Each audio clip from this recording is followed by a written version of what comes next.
At my sister's birthday, my father informed me, "Your sole purpose is her dreams." Dislike it? Exit that way. I froze, then replied, leaving cheerfully. Best of luck paying the $380,000 mortgage I've been managing. By morning, I had 26 missed calls. The screen glowed, a final, cold confirmation. 4 clicks. That's all it took to sever a financial tether that had bound me for years, to watch $3,200 disappear from my monthly obligations, and to know, with a certainty that thrilled and terrified me, that my life would never be the same again. My fingers, still trembling slightly, lingered over the banking app, the quiet hum of my phone suddenly a powerful roar in my ears. I sat in my car in the apartment parking lot, the engine off, the silence pressing in around me like a physical weight. The drive home, a route I'd taken 1,000 times, had been a blur of white-knuckled grip on the steering wheel, my mind replaying every sharp word, every dismissive glance, every cruel implication from just hours before. The locks weren't changed, my bags weren't on the curb, but it felt like my entire foundation had been ripped out from under me. Just that evening, the cake had sat in the center of the table, 30 candles flickering like tiny accusations, each flame a silent testament to years of quiet resentment.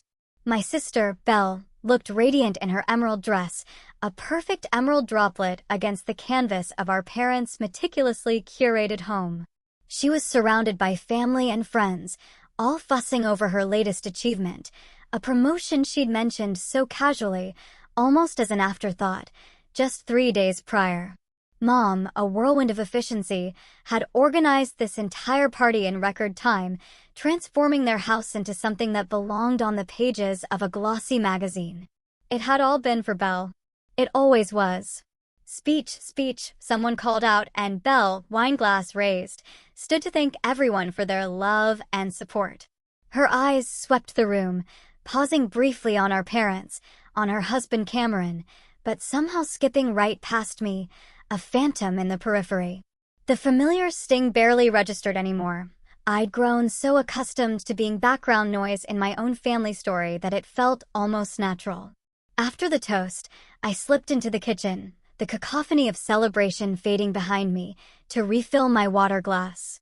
The marble countertops gleamed under the pendant lights, fixtures I'd helped install 2 years ago during their renovation. What most people didn't know is that I hadn't just helped, I'd paid for those lights. I'd paid for the countertops. I'd paid for the high-end appliances humming quietly around me, a constant, expensive secret. Still here.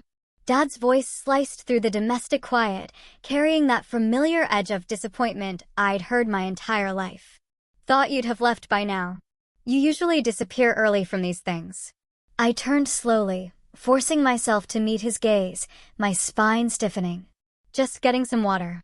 I brought Belle's gift. He glanced at the small, neatly wrapped box I'd left on the side table, a dismissive flick of his eyes. How generous of you. The sarcasm landed heavily between us, a thick, palpable thing. Though I'm sure it doesn't compare to what Cameron got her. That tennis bracelet must have cost him a fortune. I'm happy for her, I said quietly, and I meant it. Belle's happiness had never been the problem. The problem, I realized, lived in how our parents measured worth, how they constructed a hierarchy where she occupied the penthouse and I remained stuck in the basement.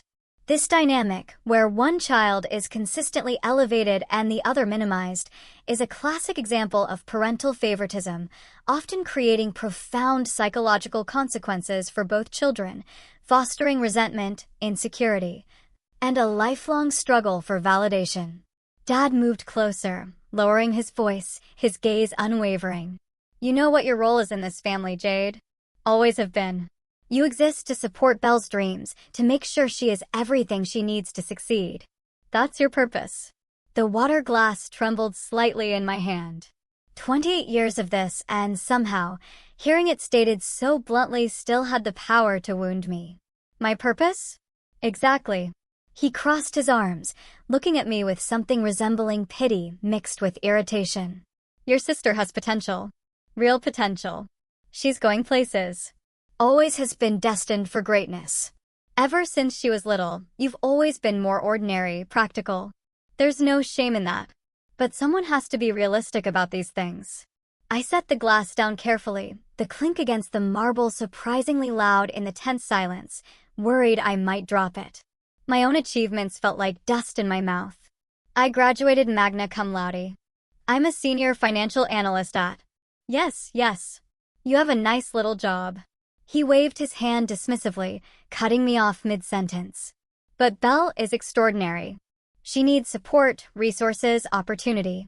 We've always known she was special. You've always known it, too, whether you want to admit it or not. The party continued in the other room, laughter and conversation creating a cheerful soundtrack to this moment, a moment I knew, with chilling clarity, I would remember forever. Mom's voice rose above the others, praising Belle for something I couldn't quite hear. I've supported her plenty, I managed, my voice steadier than I felt, a small tremor running through my hands. I've helped with. You've done what was expected, Dad interrupted, his tone hardening.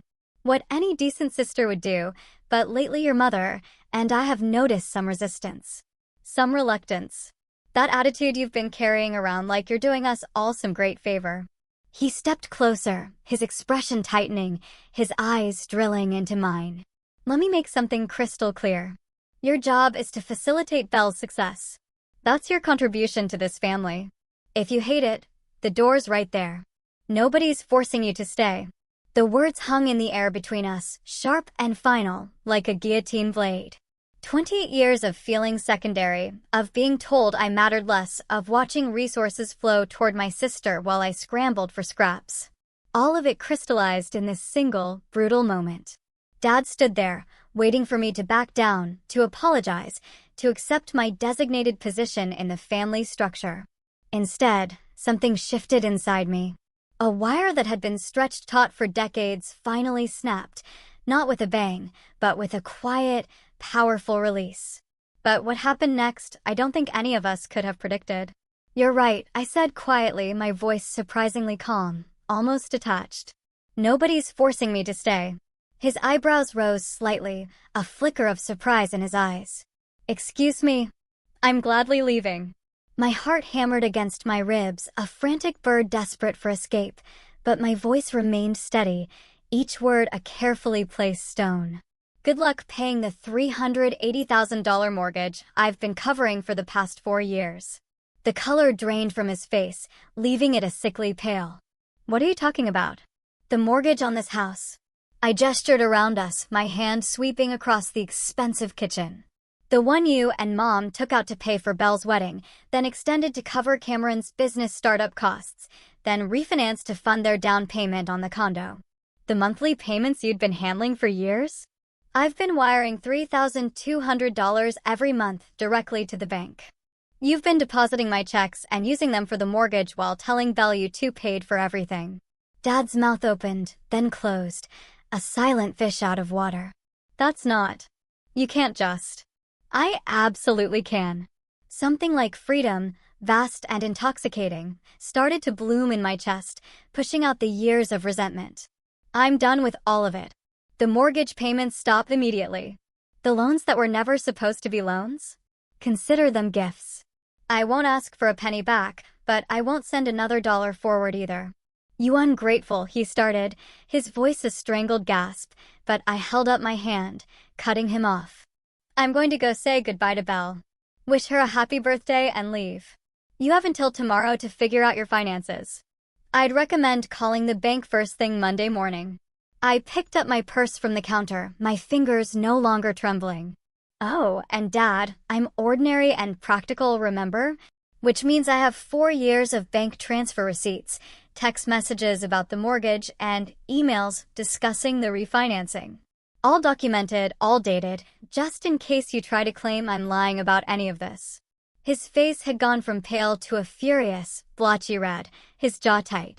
Your mother can call me herself if she wants to talk, but I'm done being the family ATM while being treated like the family disappointment. I moved past him, my legs somehow still working despite feeling like jelly, heading toward the living room.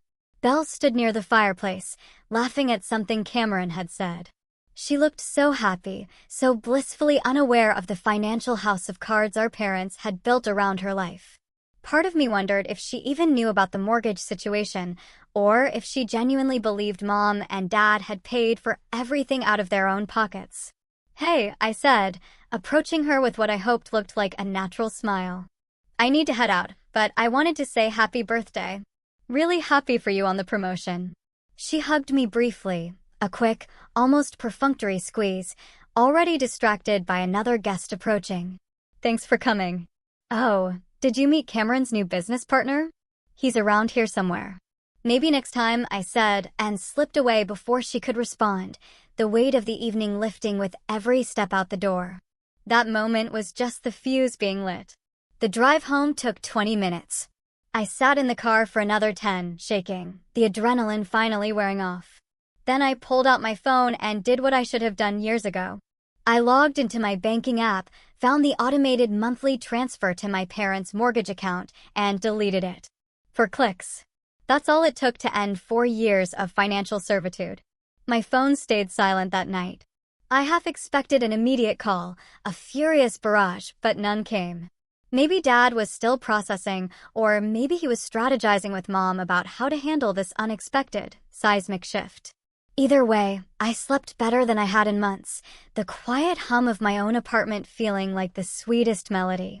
Sunday morning arrived with weak sunlight filtering through my bedroom curtains.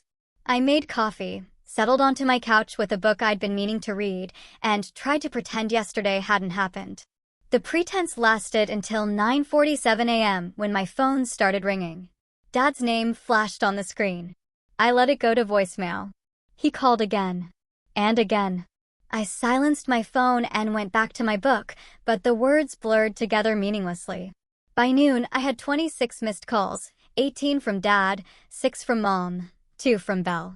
Interestingly enough, just the desperate ringing of people who'd suddenly realized their carefully constructed financial situation had shifted dramatically.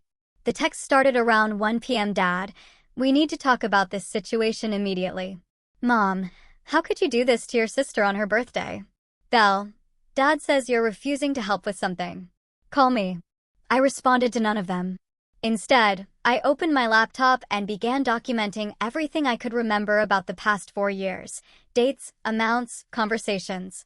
The time Mom had called, crying about potentially losing the house, and I'd offered to help temporarily. How temporarily had stretched into months, then years.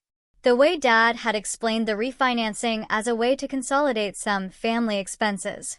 The casual mentions of helping Belle that had somehow morphed into me funding her entire lifestyle, while she remained completely oblivious. This type of subtle manipulation, where an individual's financial generosity is systematically exploited while they're simultaneously devalued, is a classic pattern of coercive control within family dynamics. The victim often feels trapped, responsible, and guilty, making it incredibly difficult to set boundaries. Monday brought a new wave of contact attempts. Dad called from different numbers, his cell, the house phone, even Mom's phone. I blocked them systematically, one by one, a small, grim satisfaction settling over me with each click. Work provided a welcome distraction. I buried myself in quarterly reports and budget projections, grateful for the familiar comfort of numbers that actually made sense, a world where cause and effect followed logical rules. My colleague, Jennifer, stopped by my desk around 3 p.m. "You okay? You seem distracted today." "Family stuff," I said, which felt like a massive understatement. "Nothing I can't handle." She gave me a knowing look. Family stuff is usually the hardest to handle. Let me know if you need anything. The irony wasn't lost on me. A work colleague showing more genuine concern in 30 seconds than my parents had demonstrated in 28 years. I thanked her and returned to my spreadsheet, finding solace in columns and formulas that followed predictable, logical paths.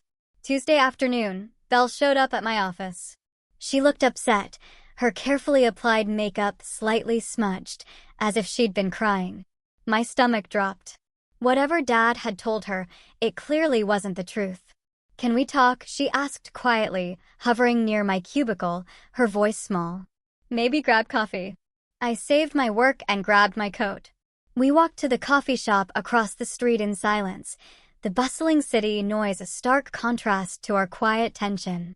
We ordered our drinks and found a table in the back corner, away from prying eyes. Belle clutched her latte like a lifeline, her knuckles white. And that's when the real unraveling began.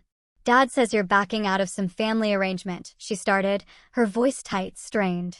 He says you promised to help with the mortgage, and now you're refusing. He made it sound like you're trying to force them out of their house. I took a slow sip of my coffee, buying time to choose my words carefully. Did he explain what the arrangement actually was? He said you'd agreed to contribute to family expenses, that it was supposed to be a partnership, but now you're abandoning everyone. Her eyes shimmered with unshed tears. I don't understand, Jade. Why would you do this? Especially right after my birthday. It feels so vindictive. Belle, I set my cup down gently, the porcelain cool against my fingers. What do you know about Mom and Dad's mortgage situation? She blinked, genuinely confused. What? I don't know. They own their house. They've owned it for years. They took out a mortgage 4 years ago. Do you know why? Her forehead creased in confusion. I know. I didn't even know they had a mortgage. I thought the house was paid off decades ago. It was. I pulled out my phone, opening my banking app, a small gesture that felt monumental. They took out a $380,000 mortgage. Wanna guess what it was for? Belle shook her head slowly, looking utterly lost. Your wedding, I said quietly. The initial loan was for your wedding. Then they extended it to help Cameron start his business. Then they refinanced to help with your condo down payment. The blood drained from her face, leaving it as pale as the latte foam. No. They told me they had savings, that they'd been planning for years to help us get started. They lied. The words came out harsher than I intended, but I was tired of sugarcoating reality. They mortgaged their house to fund your life. And for the past 4 years, I've been paying that mortgage, $3,200 a month, every month, directly to the bank. She stared at me, her eyes wide, like I'd started speaking another language. That's impossible. Why would you? Why wouldn't they tell me? Because it's easier to let me be the family ATM while you stay the golden child who deserves everything. Bitterness crept into my voice despite my best efforts to keep it neutral. You want to know what Dad said to me at your birthday party? He told me my purpose in this family is to support your dreams. That I exist to make sure you have everything you need. That I'm ordinary and practical, but you're extraordinary and special. Belle's hands started shaking around her coffee cup, rattling the ceramic. He wouldn't say that. He absolutely would. He absolutely did. I showed her my phone, the long list of monthly transfers. See these? For years' worth? That's $153,600 I paid toward Mom and Dad's mortgage. The mortgage they took out to fund your wedding, your husband's business, your condo. Did you ever wonder how they could afford all that while Dad's been semi-retired and Mom only works part-time? She was crying now, silent tears streaming down her face, smudging her mascara even further. I didn't know. I swear I didn't know any of this. I believe you, I said, and meant it. Belle had always been sheltered, protected, kept carefully unaware of the scaffolding holding up her perfect life. But that doesn't change what's happened. I told Dad, I'm done. No more mortgage payments. No more funding the fantasy they've created where everything magically works out for you while I empty my bank account in the shadows. Jade, please. She reached across the table, grabbing my hand, her grip surprisingly strong. I'll talk to them. We'll figure something out. Cameron and I can help with the mortgage. We can. Can you? I asked gently. Can you really? Or will that cut into the lifestyle you've built, the one funded by their debt and my money? She pulled her hand back as if burned, staring at me like I'd slapped her. That's not fair. None of this is fair, Belle. That's exactly my point. I finished my coffee, suddenly exhausted. I'm not trying to hurt you. I'm trying to stop hurting myself. For 28 years, I've been told I matter less, that my job is to facilitate your success. I'm done accepting that role. So, what happens now? Her voice came out small, frightened. Do Mom and Dad lose the house? They have options. They can sell and downsize. They can ask you and Cameron to actually contribute. Dad can go back to work full-time instead of playing golf 3 days a week. I stood, gathering my things. What they can't do anymore is rely on me to silently fund everything while treating me like an obligation they're stuck with. Belle remained seated, crying quietly into her hands. I felt a pang of guilt. She genuinely hadn't known, had been as much a pawn in our parents' game as I had. But I couldn't save her from this reality. She needed to understand the real cost of the life she'd been living. I love you, I said softly, meaning it. I really do, but I can't set myself on fire to keep you warm anymore. I left her there and went back to work, forcing myself to focus on the projects demanding my attention. My phone buzzed constantly. Texts from Mom, calls from Dad, messages from Belle. I ignored them all. This conversation, however, was just the beginning of a much longer, more painful path. Wednesday brought a new development. An email from Dad arrived in my personal inbox around 10 p.m. I almost deleted it unread, but curiosity, a faint ember, won out. Jade, it began, your mother and I have discussed the situation extensively. We understand you're upset, but you need to understand the broader picture. When you agreed to help with the mortgage, it was with the understanding that this was a family investment. Belle's success benefits everyone. Her connections, her social standing, her future, these things have value that extends beyond simple dollars and cents. We never meant to make you feel less important. Both our daughters matter to us equally. However, Belle has always needed more support, more guidance. That's not favoritism. It's recognition of individual needs. You've always been more independent, more capable of handling things on your own. The mortgage situation is complex. Yes, we used the funds to help Belle and Cameron, but we did so believing you understood and supported this investment in your sister's future. Breaking your commitment now puts us in an impossible position. We're asking you to reconsider. If money is the issue, we can discuss adjusting the amount you contribute. But abandoning us entirely is not the solution. Dad, I read it 3 times, feeling my anger build with each pass. The sheer audacity of framing my financial exploitation as a family investment. The blatant gaslighting, manipulating me into questioning my own perceptions and sanity about my commitment to something I'd been guilted and manipulated into. The suggestion that I was the problem for finally setting boundaries, for refusing to continue sacrificing myself. This behavior, attempting to shift blame and redefine reality, often stems from a deep-seated inability to accept responsibility for one's own choices. I drafted 7 different responses before settling on the simplest one. Dad, I did not agree to a family investment. I agreed to help temporarily with what you described as a short-term financial difficulty. That was 4 years ago. You've had 4 years to adjust your budget, find alternative solutions, or be honest with Belle about the situation. Instead, you chose to rely on my silence and my money while consistently devaluing my worth as a family member. I'm not reconsidering. This decision is final. Jade, I hit send before I could second-guess myself, then blocked his email address, too. Thursday morning, my Aunt Patricia called. Mom's older sister, someone I'd always liked but rarely saw since she lived 3 states away. Jade, honey, she started, her warm voice immediately making my throat tight. Your mom called me. She's very upset. I wanted to hear your side of things before I said anything to her. I gave her the abbreviated version, the mortgage, the payments, Dad's birthday party comments, my decision to stop. She listened without interrupting, occasionally making small sounds of surprise or dismay. When I finished, she sighed heavily. Oh, sweetheart, I wish I could say I'm shocked, but I'm not. You knew. Something in my chest clenched painfully. Not the specifics, but I've watched them treat you girls differently your whole lives. I've said something a few times over the years, but they always had excuses. Belle needed more attention. Because she was sensitive.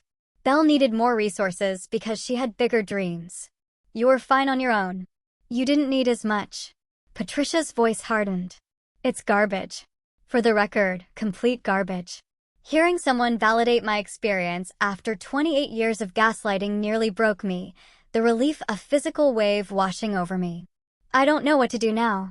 You stand firm, she said immediately, her voice strong and clear. What you're doing is healthy and necessary. Your parents created this mess. Let them figure out how to fix it. And Jade, I'm proud of you. It takes real strength to set boundaries with family, especially when they've trained you your whole life to accept less. We talked for another hour. She shared stories I'd never heard, times she'd argued with my parents about their treatment of me, holidays where she'd noticed the disparity in gifts or attention. Apparently, I'd had one person in my corner all along. I just hadn't known it. But the ripples of that confrontation were still spreading, reaching places I never expected. Friday afternoon, Cameron called. I almost didn't answer, but something, a flicker of morbid curiosity, made me pick up. Hello, Jade. He sounded tired, weary. Can we talk? Just us. No parents involved.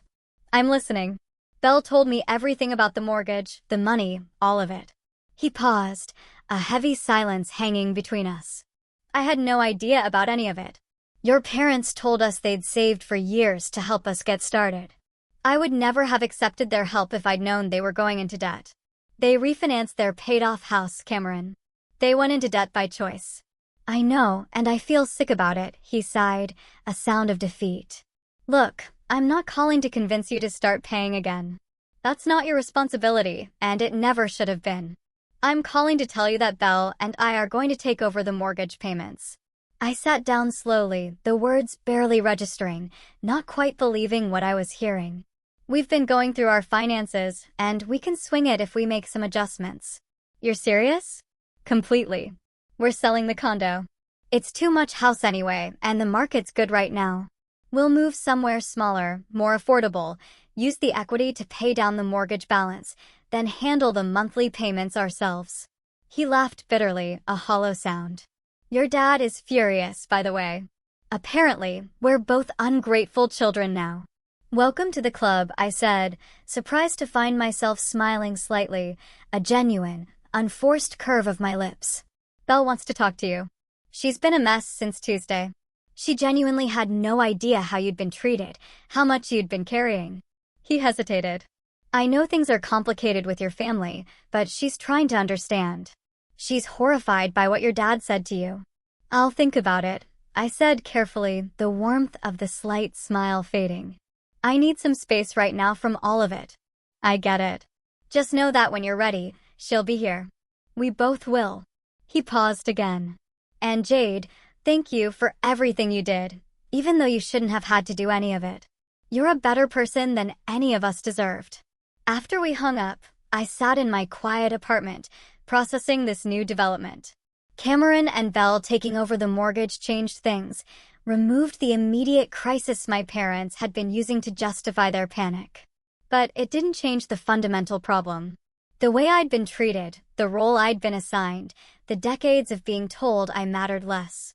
That night, Mom showed up at my apartment. I saw her through the peephole, standing in the hallway, looking smaller and older than I remembered. For a moment, I considered not answering, but curiosity, or maybe something like hope, made me open the door. Can I come in? She asked quietly, her eyes darting around. I stepped aside, letting her enter. She looked around my apartment like she'd never seen it before, though she'd been here plenty of times. Maybe she was seeing it differently now, noticing the nice furniture I bought myself, the art on the walls, the life I'd built without any help from them. Your father doesn't know I'm here, she started, perching on the very edge of my couch, as if ready to bolt. He'd be angry if he knew. Okay, I said neutrally, remaining standing, my arms crossed protectively over my chest. I wanted to apologize, her hands twisted in her lap, her gaze fixed on them. For how we've treated you, for taking advantage of your generosity, for letting your father say those horrible things without defending you. You were there, my voice came out sharper than intended, a raw edge to it. At the birthday party, when he told me my purpose was to support Belle. She flinched, shrinking further into the couch. I was in the other room. I heard raised voices, but I didn't hear the specific words. Your father told me later what he'd said. He thought it was justified, that you needed to be reminded of your priorities. My priorities? I laughed, the sound bitter even to my own ears. Being the family cash machine. We never saw it that way, she started, but I held up my hand. Stop. Please just stop with the excuses and the justifications. I moved to the window, staring out at the parking lot below, the distant glow of streetlights painting the asphalt. You want to know what breaks my heart? Not the money. I can make more money. It's that you genuinely believe Belle deserves more than me, that she's worth more, that her dreams matter more. You've believed it for so long that you can't even see how messed up it is. That's not true, Mom protested weakly, a fragile whisper. We love you both differently. I turned to face her, my eyes holding hers. You love us differently. Belle gets unconditional love, support, resources, pride. I get conditional love, based on how useful I am. How little I complain, how well I fulfill my assigned role as her supporting character. Mom's eyes filled with tears, spilling over onto her cheeks. You're our daughter. Of course, we love you. Then why does it feel like I have to earn it every single day while Belle just has to exist? The question I'd been carrying for 28 years finally found its voice, raw and aching. Why was I never enough just as myself? Why did I have to be useful, helpful, practical, convenient? Why couldn't I just be loved? She cried then, proper sobbing that shook her shoulders, her small frame convulsing with grief. Part of me wanted to comfort her, to fall back into my old role of making everything easier for everyone else. But I stayed where I was, watching her cry, letting her sit with the discomfort of what she'd helped create. I don't know how to fix this, she finally said, her voice thick with tears. You can't, I said gently, the softness of my voice a stark contrast to the hard truth. Not quickly, anyway. This isn't something you can apologize away or throw money at. This is 28 years of damage. It's going to take time, therapy, real change, if it can be fixed at all. What do you want from us? She looked up at me with red, swollen eyes, pleading. I want you to see me, I said simply. Really see me. Not as Belle's sister or your backup plan or the practical one who doesn't need attention. Just as Jade, your daughter who has worth and value completely independent of how I can serve this family. She nodded slowly, wiping her eyes with the back of her hand. Your father won't change. You know that, right? He's too stubborn, too set in his ways. Then he can have the relationship with me that his stubbornness earns him, I said, my voice firm. Which might be no relationship at all. Mom stood, moving toward the door, hesitant. She paused with her hand on the handle. Cameron told us they're selling the condo to take over the mortgage. Your father is livid. He thinks you poisoned them against us. I told them the truth. If that poisoned anything, the poison was already there waiting. I crossed my arms. They're adults making their own decisions, just like I am. He wants me to convince you to keep paying. Says it's your responsibility since you committed to it. She looked at me with something resembling desperation. I'm not asking you to. I just want you to know what he's thinking. His thoughts on my responsibilities aren't my problem anymore. She left quietly, and I locked the door behind her, feeling drained but oddly relieved. One conversation down. Hundreds more to go. Probably. But maybe, just maybe, something had shifted. The weekend passed quietly. I caught up on chores, met Jennifer for brunch, took a long walk through the park near my apartment. My phone stayed mostly silent. Dad had apparently gotten the message that I wasn't responding, and everyone else seemed to be processing the new normal. The true measure of what I'd done, though, was still unfolding. Monday morning, I arrived at work to find an email from Belle waiting in my personal inbox. Jade, I don't expect you to forgive me or Mom and Dad anytime soon. Maybe never. I'm still trying to process everything myself. Cameron and I met with a realtor this weekend. We're listing the condo next week. It feels strange to let it go, but also right. We never should have had it in the first place. Not like this. I've been thinking about all the times over the years when I just assumed Mom and Dad were covering things. Your birthday gifts were always smaller than mine, I noticed. But I told myself you preferred practical things. You never came on family vacations. They said you were too busy with work. And I believed them. You drove the same car for 10 years while I got a new one every few years. I thought you were just more frugal. I see it now. How they trained me not to question things. How they made my needs the center of everything while yours barely registered. How they used your money to fund my life while keeping me deliberately ignorant. I'm angry at them. I'm angry at myself for not seeing it. And I'm heartbroken that my success came at the cost of your well-being. You don't owe me anything. Not forgiveness, not a relationship, not even a response to this email. But I want you to know that I see you now. I see what you sacrificed. I see how they treated you. And I'm sorry. So incredibly sorry. If you ever want to talk, I'm here. If you never want to speak to me again, I understand that too. Your sister, Belle. I read it twice, feeling emotions I couldn't quite name. Anger, grief, relief, hope, all tangled together in a knot I didn't have the energy to untangle. I saved the email but didn't respond. Not yet. Maybe not for a while. Work became my sanctuary during those weeks. Numbers made sense in ways family dynamics never had. Jennifer noticed the change in me. The lighter energy despite the family chaos swirling in the background. You seem different lately, she said one afternoon, dropping by my desk with coffee. More settled, maybe. Is that the right word? I considered the question carefully. Maybe liberated is more accurate. I finally stopped doing something that was destroying me. She nodded knowingly. Family expectations can be brutal. My mom wanted me to be a doctor like my brother. Took me years to accept that disappointing her was better than hating my life. We talked for nearly an hour about family pressure, about the guilt that comes with choosing yourself, about the surprising relief that follows. Having someone understand without needing the full story felt validating in ways I hadn't anticipated. That evening, I did something I'd been avoiding for years. I opened a savings account specifically for myself. Not for emergencies, not for family obligations, just for dreams I hadn't let myself have. Within the first month, I'd saved more than I had in the previous 2 years combined. The money that used to disappear into my parents' mortgage now accumulated with startling speed.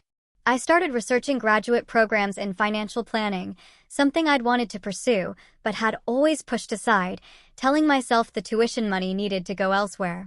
Looking at program descriptions, admission requirements, potential career trajectories, it felt like opening a door I'd kept locked for far too long. My apartment became a different space, too.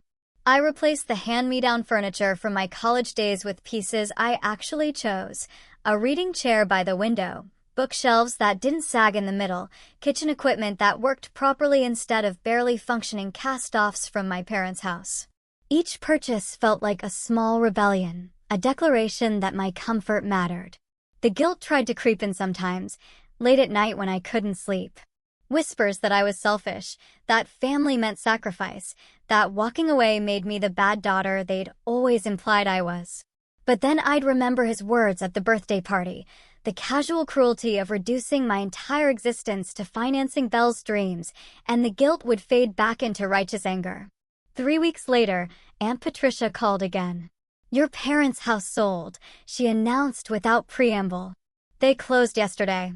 I nearly dropped my coffee. They sold it? I thought Belle and Cameron were taking over the mortgage. They were planning to, but apparently your parents decided they didn't want to be beholden to their children for housing costs. Patricia's tone suggested she found this reasoning deeply ironic. They sold to the first offer, took the equity, and bought a small townhouse in a retirement community. Your father is miserable, but it's probably the smartest financial decision they've made in years. Wow. I sat down slowly, trying to process this development. Is Mom okay?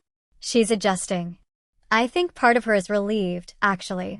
That big house was too much for them anyway. Patricia paused, her voice softening. She asked me to tell you that she started therapy. Individual sessions to work through some things. She didn't want to tell you directly because she thought it might feel manipulative, like she was trying to prove she's changing. Something warm bloomed in my chest. That's good. Really good. Your father, on the other hand, is telling everyone who'll listen that his ungrateful daughters forced him out of his home. She snorted. Most people just nod politely and change the subject. We talked for a while longer, catching up on extended family news and her own life. Before hanging up, she said, "You did a brave thing, honey. Standing up for yourself, setting boundaries. I know it doesn't always feel good, but it was necessary. You're building a healthier life." After we hung up, I sat with those words. A healthier life. It didn't feel particularly healthy yet, more like surgery. Painful and messy, but ultimately necessary. The wounds were still fresh, the healing incomplete. But I was on the right path. 2 months after Belle's birthday party, I met her for coffee again. My idea this time, initiated through a carefully worded text. After weeks of consideration, she looked different, tired, but somehow more grounded. We made small talk for a few minutes before she said, "We moved into a rental apartment last week. 2 bedrooms, nothing fancy. It's weird, but good. Weird. Like, we're starting over. How's Cameron handling it?" Better than expected, honestly. He admitted he'd been feeling pressured to maintain a certain lifestyle, the condo, the cars, the keeping up with everyone thing. This feels more authentic to who we actually are. She smiled slightly. We cook at home now instead of eating out 4 times a week. Revolutionary concept. I laughed to spite myself. Groundbreaking. I've been seeing a therapist too, she said quietly. Working through a lot of guilt and trying to understand how I was so blind to everything. She says I was trained to be blind. That the family dynamics were deliberately structured to keep me unaware. It helps, but it doesn't erase what happened. No, I agreed, my voice soft. It doesn't. We talked for over an hour, carefully navigating the minefield of our shared history. It wasn't comfortable, but it felt honest in a way our relationship never had before. She didn't make excuses or ask for premature forgiveness. I didn't pretend the hurt had magically disappeared. As we were leaving, she hugged me. A real hug, not the performative ones from before. "Thank you for giving me a chance," she whispered. "I know I don't deserve it yet." "You're working on deserving it," I said. "That's what matters." The months that followed brought gradual changes. Mom and I began having monthly phone calls, awkward at first, but slowly becoming easier. She told me about therapy, about confronting her own childhood dynamics that had shaped how she parented. She apologized repeatedly, and I gradually learned to accept those apologies while maintaining my boundaries. Dad and I didn't speak. He sent one email 6 months after the birthday party. A stiff message that technically apologized while making it clear he still thought I'd overreacted. I responded with equal stiffness, thanking him for the apology, but making no promises about rebuilding our relationship. He didn't email again. Belle and I developed something new. Not quite the sisterhood I'd wished for as a child, but an adult relationship built on honesty rather than illusion. We met for coffee monthly, shared occasional texts, celebrated each other's wins without competition or comparison. A year after that birthday party, I got a promotion at work. Senior financial analyst to financial director with a significant raise and my own office. I called Aunt Patricia first, then Jennifer, then Mom. All 3 celebrated with genuine enthusiasm. Belle sent flowers to my office with a card. "Congratulations on the success you earned all by yourself. So proud of you." I cried reading that card, but they were good tears. Healing tears. My apartment gradually transformed into a real home. I bought the couch I'd always wanted, invested in art that spoke to me, created a space that reflected who I was rather than who I thought I should be. The money I'd been sending to my parents' mortgage now funded my own dreams, my own future. I won't pretend everything became perfect. The hurt didn't disappear overnight. I still had moments of anger, of grief for the childhood I deserved but never received.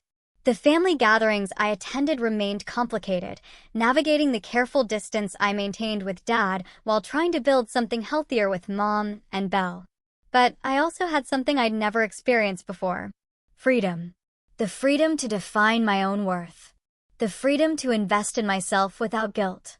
The freedom to walk away from relationships that demanded I shrink to fit someone else's vision of who I should be. Standing in my office a year later, looking out at the city's skyline, I thought about Dad's words at that birthday party. "You exist to pay for her dreams." Hate it? The door's right there. He'd meant it as a threat, a reminder of my place in the family hierarchy. Instead, he'd accidentally given me permission to leave, and I'd taken it. The decision to sever ties, even painful ones, can often feel selfish, but it's a vital act of self-preservation, allowing individuals to reclaim their autonomy and pursue their own well-being. What do you think? Is there a point where familial obligation ends and personal well-being begins, or are we always tied to the expectations set by those who raised us?